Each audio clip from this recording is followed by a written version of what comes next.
Mga katrops, welcome back ulit sa aking channel, Sports React PH. At ngayon nga ay pag-uusapan natin ang pagkapanalo ng Golden State Warriors sa kanilang game ngayong araw laban sa New Orleans Pelicans. Pag-uusapan na rin nga natin dito sa ating panibagong video ang balitang meron na nga pong re-rest back sa koponan ng Los Angeles Lakers sa kanilang susunod na game.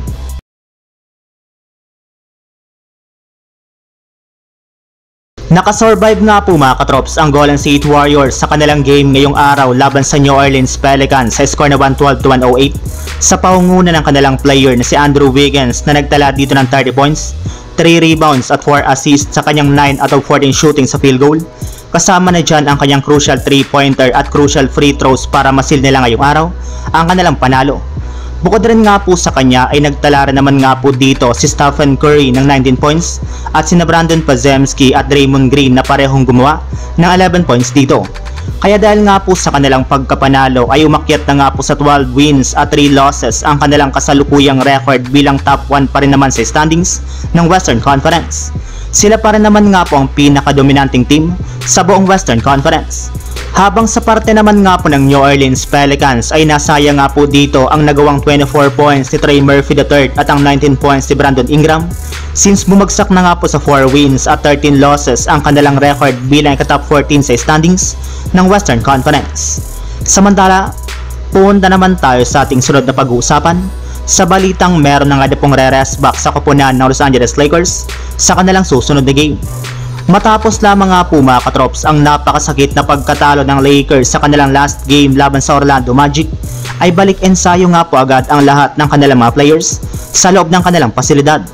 At dito nga po mga katrops ay inayos ni Coach JJ Redick ang ilan sa kanilang mga problema sa pag-execute ng kanilang play pagdating sa opensa at depensa.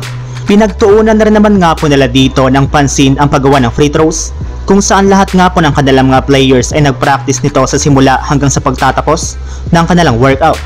At ito nga po ay bilang paghahanda na rin naman sa kanilang magiging laban bukas ng umaga kontra sa Denver Nuggets. At bago pa man nga po mga katrops magsimula ang kanilang laban ay inanunsyo na nga po ng Lakers na hindi para naman nga po dito maglalaro ang kanilang mga players na sina Jackson Hayes, Bronny James, Quincy Olivare, Jared Vanderbilt at si Christian Wood na pare-parehong may iniinda pa ring injury sa kanilang mga pangangatawan. Nakalista rin naman nga po dito bilang probable si Anthony Davis dahil sa kanyang injury sa paa, pero inaasahan na rin naman nga po na maglalaro para naman ito bukas ng umaga. At para nga po sa inyong kaalaman, hindi na rin naman nga po nakasali sa kanilang injury report si Rui Hachimura. Ibig sabihin, makakapaglaro na nga po ito bukas kontra sa Denver Nuggets. So yun lang mga katrops, ang handog kong story ngayong araw. Sana nag-enjoy kayo, please like and subscribe my YouTube channel, Sports React PH, para sa iba pang story at update patungkol sa NBA. Kita-kits muli sa ating susunod na video.